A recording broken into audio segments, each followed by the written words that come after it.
सभी दर्शकों का प्रतिज्ञा 21 चैनल में हार्दिक स्वागत है। आज की क्लास का विषय सामाजिक विज्ञान। सामाजिक विज्ञान के कुछ प्रश्नों को देखते हैं जो परीक्षा की दृष्टि से बेहद महत्वपूर्ण है। आइए देखते हैं।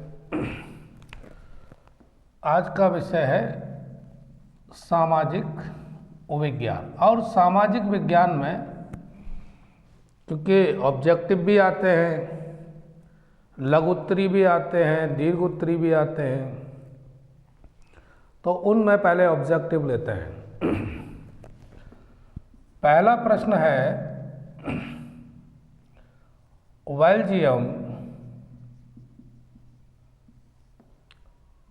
में कौन सी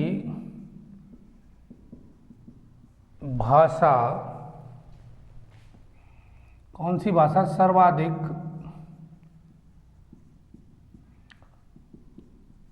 बोली जाती है?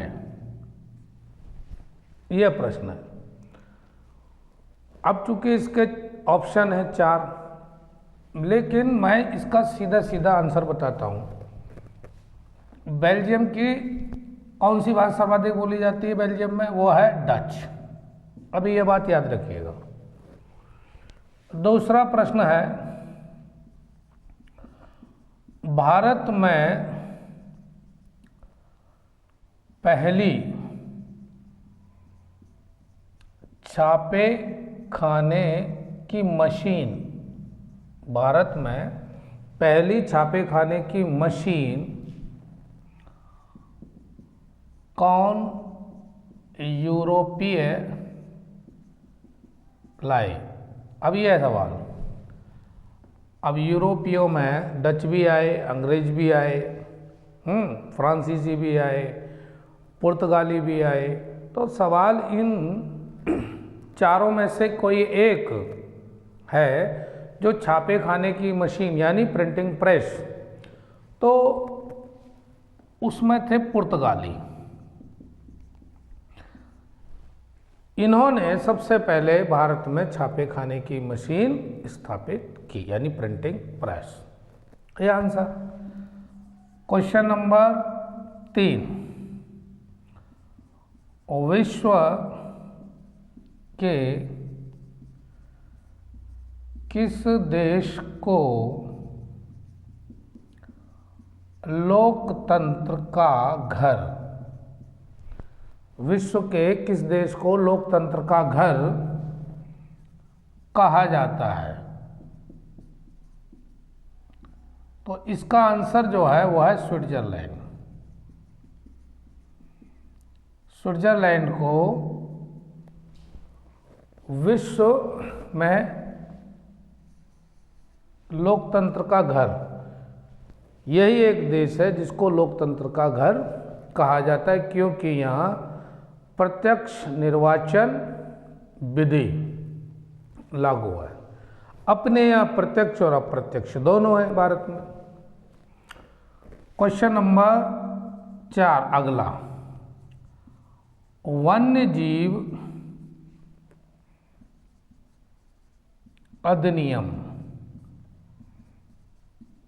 किस वर्ष लागू किया गया? वन्य जीव अधिनियम यानी जितने भी वन्य जीव है उनकी सुरक्षा के लिए भारत सरकार ने एक कानून पास किया। वो पूछा है कौन से सन में? तो उत्तर है इसका भाई 1972। क्वेश्चन अगला है, सतलज नदी पर कौन सा बांध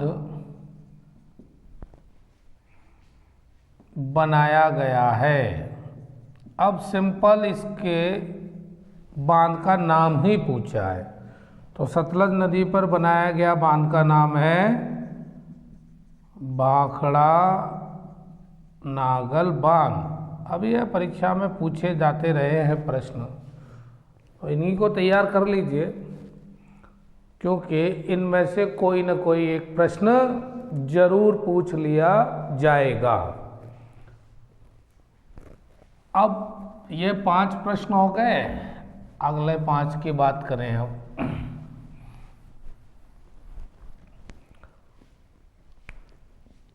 क्वेश्चन नंबर 6,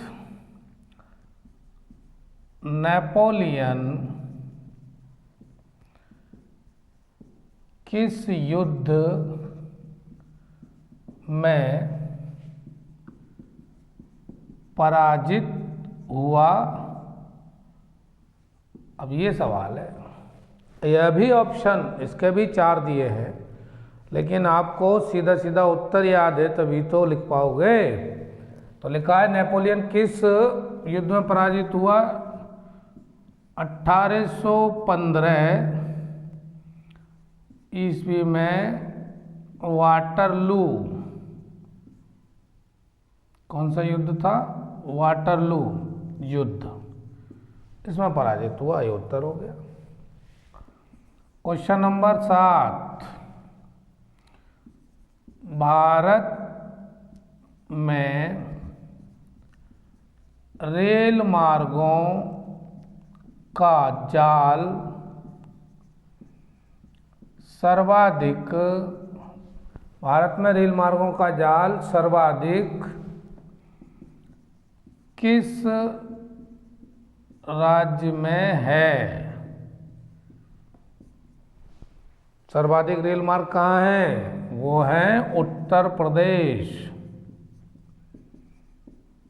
कौन सा राज्य है? उत्तर प्रदेश। और जनसंख्या की दृष्टि से भी सबसे अग्रणी राज्य है ये उत्तर प्रदेश।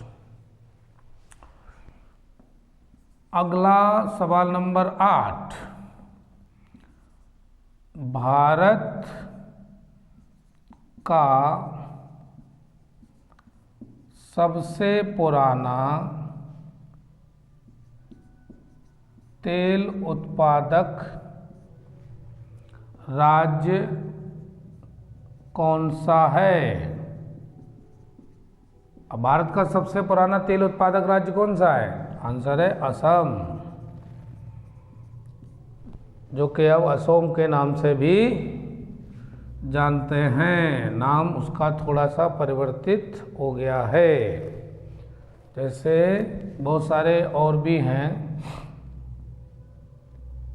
जैसे बंगलौर को बंगलुरु कहने लगे। अगला है, भारत में ग्रामीण क्षेत्र में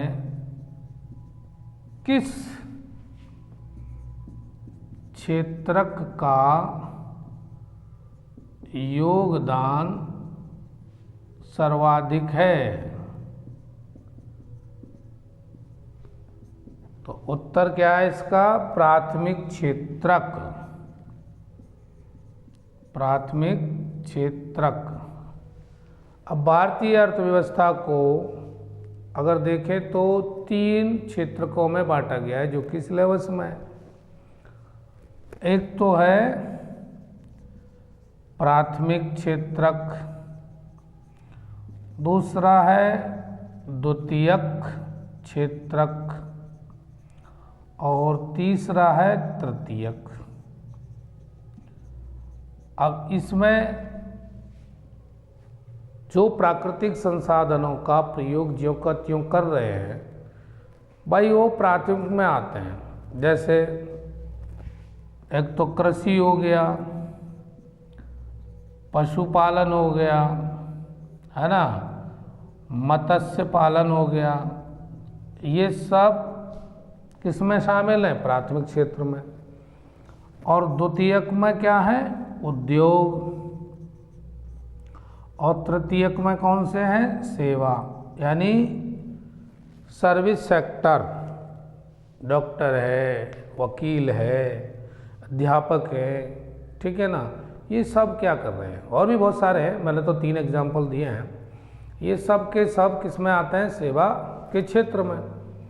तो ये तृतीयक क्षेत्र। तो अर्थव्यवस्था भारत की जो है वो इन तीनों में बांटकर समझाई गई है आपके सिलेबस में।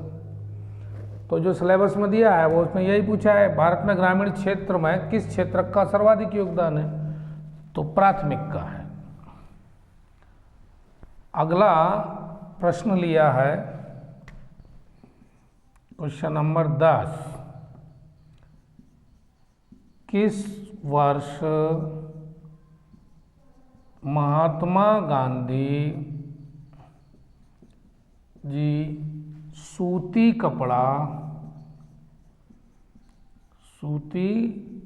कपड़ा कारखानों के श्रमिकों के बीच सत्याग्रही आंदोलन को व्यवस्थित करने के लिए अहमदाबाद गए थे। अहमदाबाद गए थे। तो मिल मजदूर जो आंदोलन हुआ था अहमदाबाद में, तो पूछा है वो सन बताओ, तो 1918। ये 1918 की घटना है, ठीक है ना। तो ये कितने सवाल हो गए, 10 सवाल, आसानी से याद भी हो जाएंगे। अब अगला प्रश्न देते हैं। ये सारे के सारे प्रश्न ऑब्जेक्टिव हैं और वो तो आने ही आने हैं, आप तैयार करते रहिए। सवाल नंबर 11 लेते हैं। जेम्स ऑगस्टस हिक्की, ये अंग्रेज है भारत में, द्वारा 1780 ईस्वी में प्रथम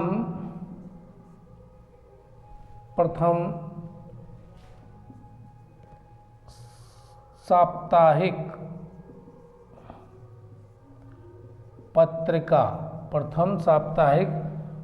पत्रिका का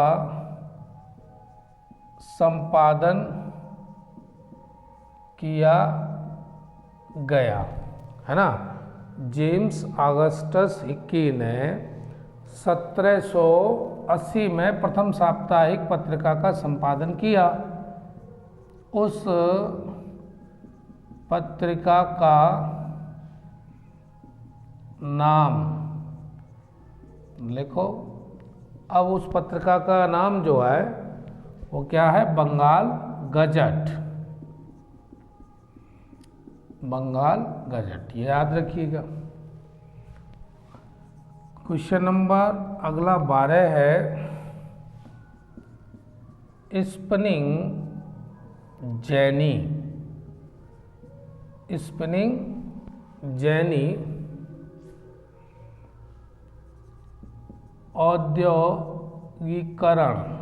औद्योगिकरण के समय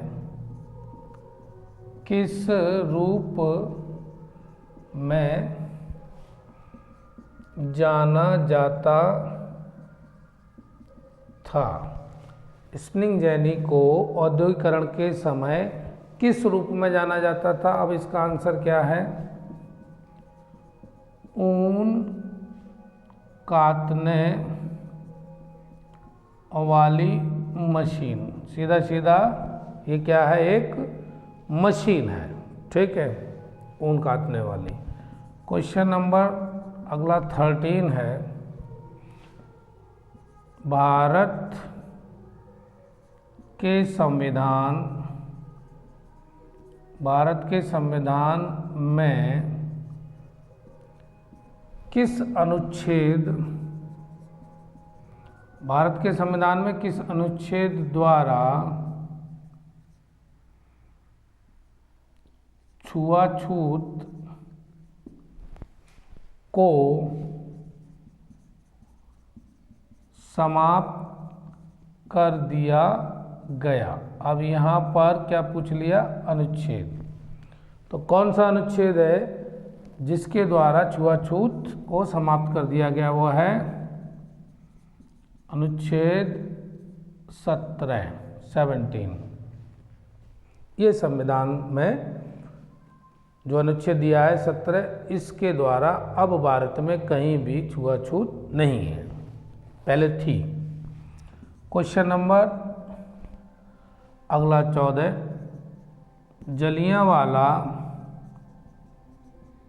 जलियांवाला बाग हत्याकांड के विरोध में किसने अपनी नाइटहुड की उपाधि वापस कर दी? अब ये प्रश्न है, जलियांवाला बाग हत्याकांड के विरोध में किसने अपनी नाइटहुड की उपाधि वापस कर दी? तो उत्तर है इसका भाई रविन्द्रनाथ टैगोर। रविन्द्रनाथ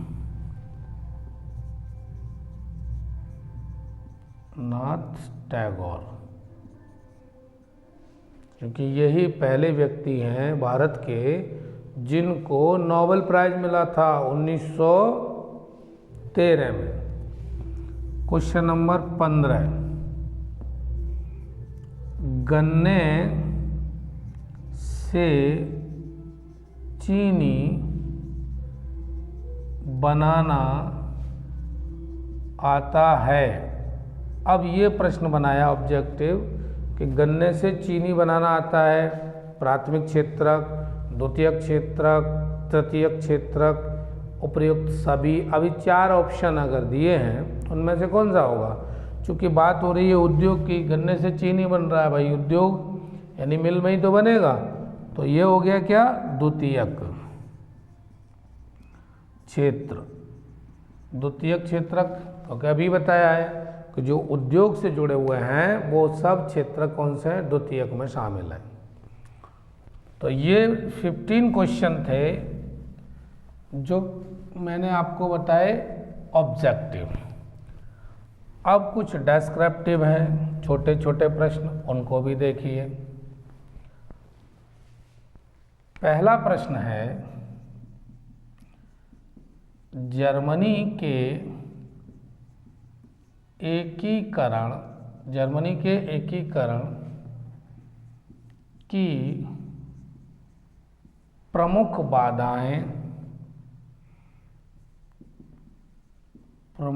बाधाएं क्या थी? जर्मनी के एकीकरण की प्रमुख बाधाएं क्या थी, यानी एकीकरण करने में कौन कौन सी मुश्किलें आ रही थी? तो उसका उत्तर कैसे लिखेंगे आप? जर्मनी के एकीकरण में प्रमुख बाधाएं निम्नलिखित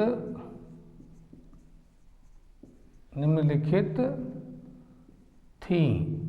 अब कौन कौन सी थी निम्नलिखित? नंबर 1, अब नंबर 1 पर लिखना है, जर्मनी लगभग 300 छोटे छोटे राज्यों में विभक्त था। एक तो कारण ये हो गया जो बाधा उत्पन्न कर रहा है, क्योंकि इन सबको जोड़ना, एकीकरण का मतलब जोड़ना, ये मुश्किल काम है, ये बाधा है। अगला, जर्मनी की समस्याओं जर्मनी की समस्याओं में ऑस्ट्रिया का अनावश्यक हस्तक्षेप, दूसरी बाधा ये हो गई। तीसरा, जर्मनी के अधिकांश राज्यों की सैनिक शक्ति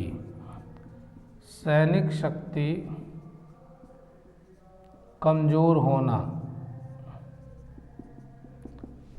तीन बाधाएं हो गई। और चौथे नंबर पर लेते हैं जर्मनी के राज्य सामाजिक आर्थिक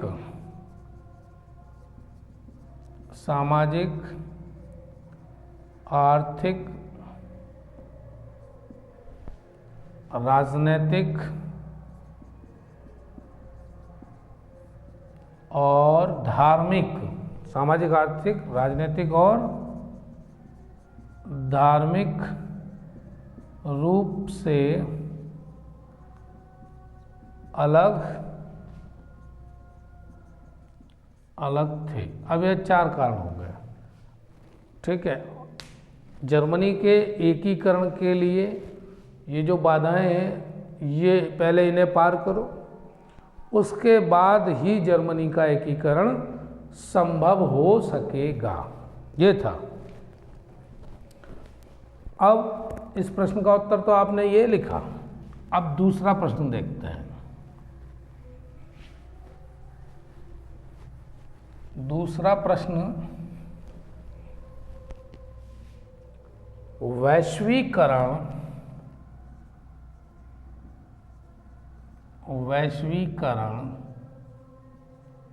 के मुख्य तत्व, वैश्वीकरण के मुख्य तत्व क्या हैं?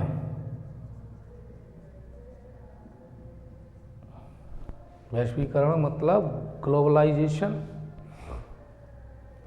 अब इसको पहले समझें। देखते हैं कि उत्तर इसका क्या लिखना है और उसके बाद आप समझेंगे। उत्तर में लिखना है व्यापार, कौमा, और विदेशी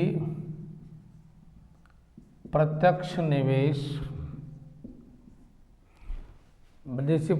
निवेश, कौमा, पूंजी प्रवाह, कौमा, प्रवास और प्रौद्योगिकी।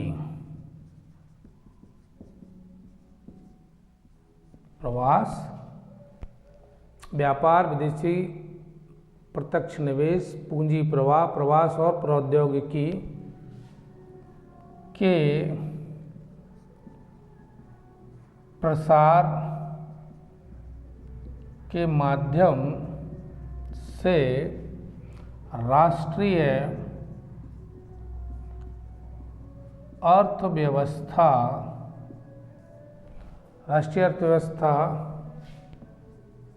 का अंतर्राष्ट्रीय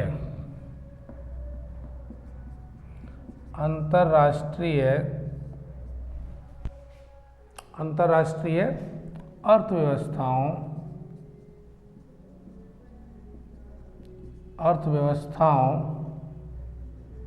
में एकीकरण। अब ये रहा आपका उत्तर। वैश्वीकरण के मुख्य तत्व क्या हैं? पहली बात तो व्यापार।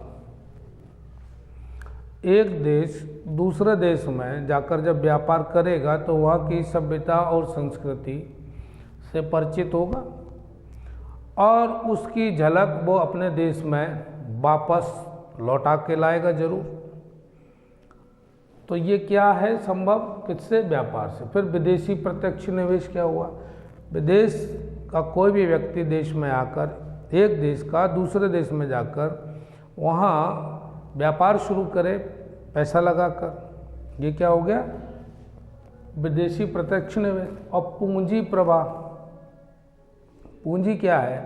पूंजी उसे कहेंगे भाई जिसके माध्यम से हम और ज़्यादा क्या कर सके? उत्पादन, आय को बढ़ा सकें, वो पूंजी है। समझ रहे हैं ना आप? जैसे हम किसी व्यक्ति के पास खेत है, अब खेत से वो कृषि करेगा तो उसका उत्पादन होगा, बाजार में बेचेगा कृषि उत्पादों को, तो उसकी आय बढ़ेगी। तो कायदे से वो क्या हुआ? उसकी पूंजी हुई।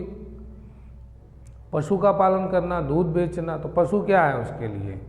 पूंजी है, क्योंकि उन्हीं के माध्यम से ही तो वो अपनी इनकम को बढ़ा रहा है। तो ये सब कुछ होता है किसके माध्यम से? वैश्वीकरण में तत्व कौन कौन से आएंगे? व्यापार, विदेशी प्रत्यक्ष निवेश, पूंजी प्रवाह, प्रवास और प्रौद्योगिकी। अरे दूसरे देश में जाएगा किसी न किसी काम के लिए, ठीक है ना, तो वो प्रवास हुआ। प्रसार के माध्यम से राष्ट्रीय अर्थव्यवस्था का अंतर्राष्ट्रीय अर्थव्यवस्थाओं में एकीकरण। अब एक देश की अर्थव्यवस्था जो भी है वो विश्व व्यापार में जाकर, पूरे विश्व स्तर पर जाकर अपने व्यापार को फैला रहा है, तो क्या हो गया? वो अंतर्राष्ट्रीय अर्थव्यवस्थाओं में एकीकरण। तो इसको इतना लिखेंगे आप। अब सवाल हो गया 2, अब सवाल आएगा तीसरा। तीसरा प्रश्न है,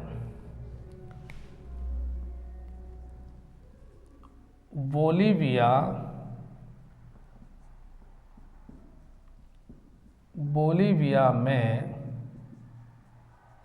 जल युद्ध, बोलीविया में जल युद्ध का समापन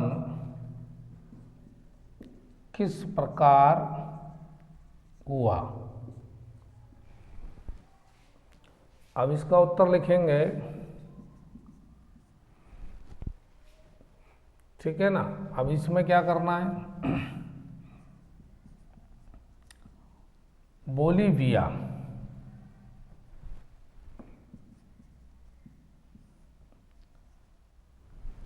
लैटिन अमेरिका,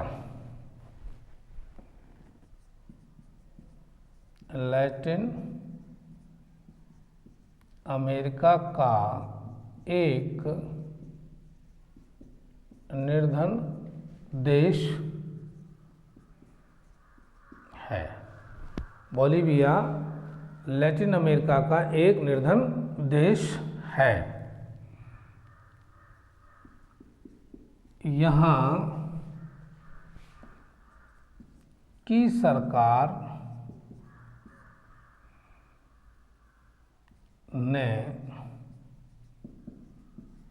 जलापूर्ति करने का अधिकार, यहाँ की सरकार ने जलापूर्ति करने का अधिकार एक बहुराष्ट्रीय कंपनी को बेच दिया। कंपनी को बेच दिया। इस कंपनी ने पानी के दाम तत्काल प्रभाव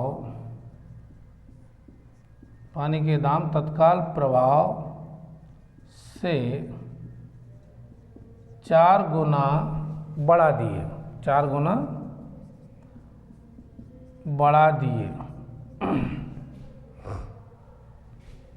लोगों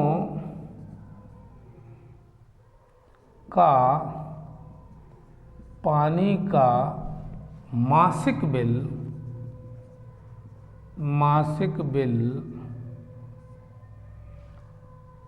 रुपए 1000 तक पहुंच गया, रुपए 1000 तक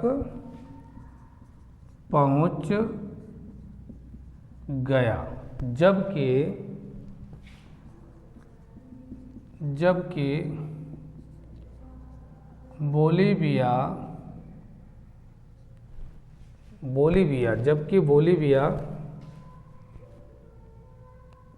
के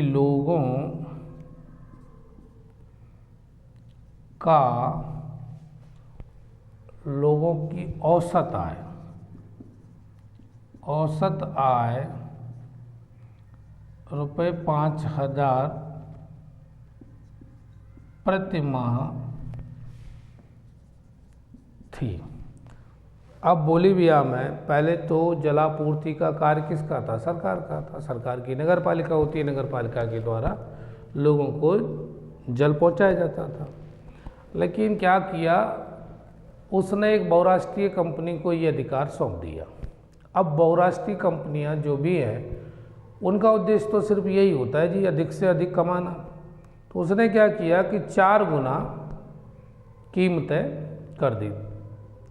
जो घरों तक पानी पहुंच रहा है उसकी कीमत कितनी कर दी? 4 गुना ज़्यादा। अब लोगों को अब 1 महीने का ही बिल आने लगा, कितना? 1,000 रुपये। और जबकि औसत आय 1 महीने में कितनी है? 5,000। अब उसमें से 1,000 वो पानी के लिए, लोगों में गुस्सा तो फूटेगा ही ना। तो विद्रोह फिर शुरू होता है। तभी तो कह रहे हैं जल युद्ध। इसके परिणाम स्वरूप आंदोलन शुरू हुआ।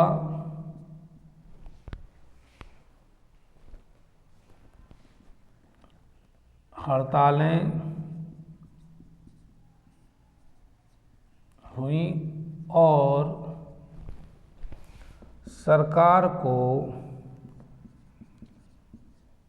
मार्शल लॉ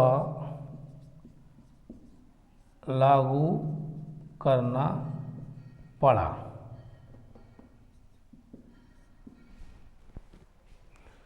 इतना सब कुछ हो गया इस पानी की खातिर, ठीक है। उसके बाद अंततः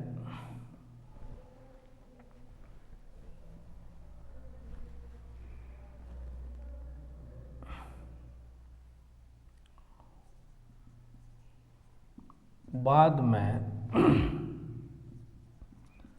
सरकार और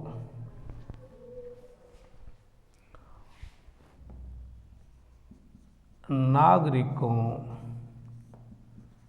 के बीच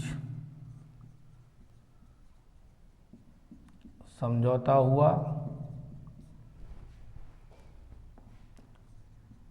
बहुराष्ट्रीय कंपनी से अधिकार छीनकर पुनः नगरपालिका को दिया गया, ठीक है। और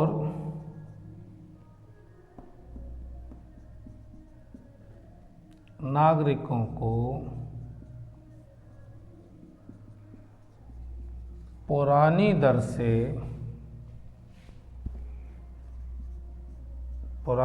से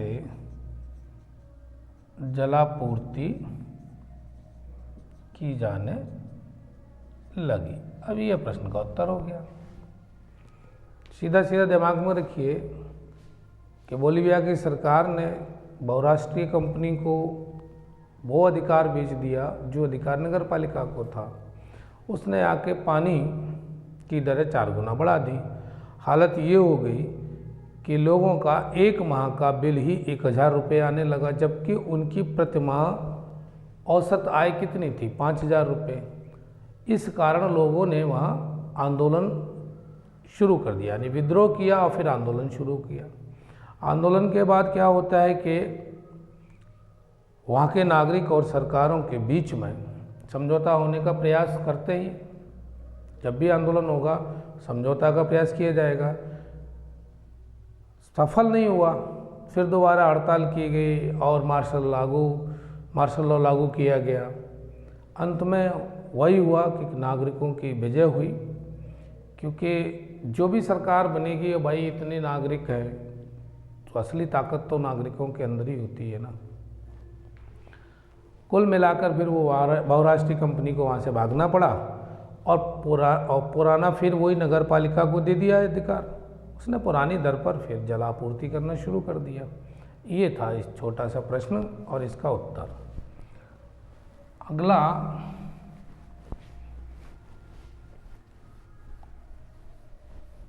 प्रश्न लेते हैं अब।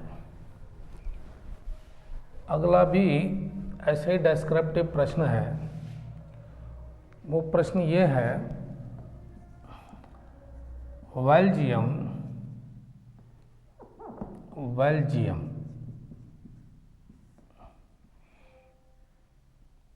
में राज्य की जातीय बनावट का उल्लेख कीजिए। आंसर, इसका क्या आंसर होना चाहिए? देखिए, बेल्जियम यूरोप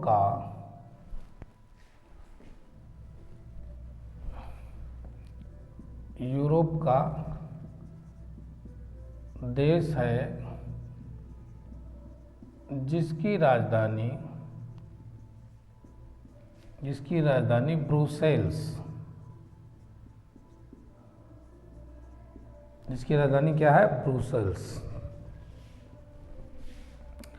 यहाँ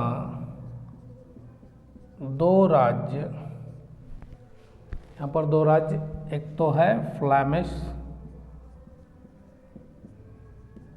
एवं वालोनिया।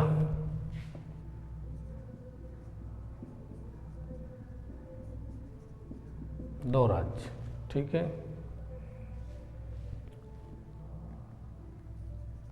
इन राज्यों में डच, फ्रेंच एवं जर्मन भाषा बोलने वाले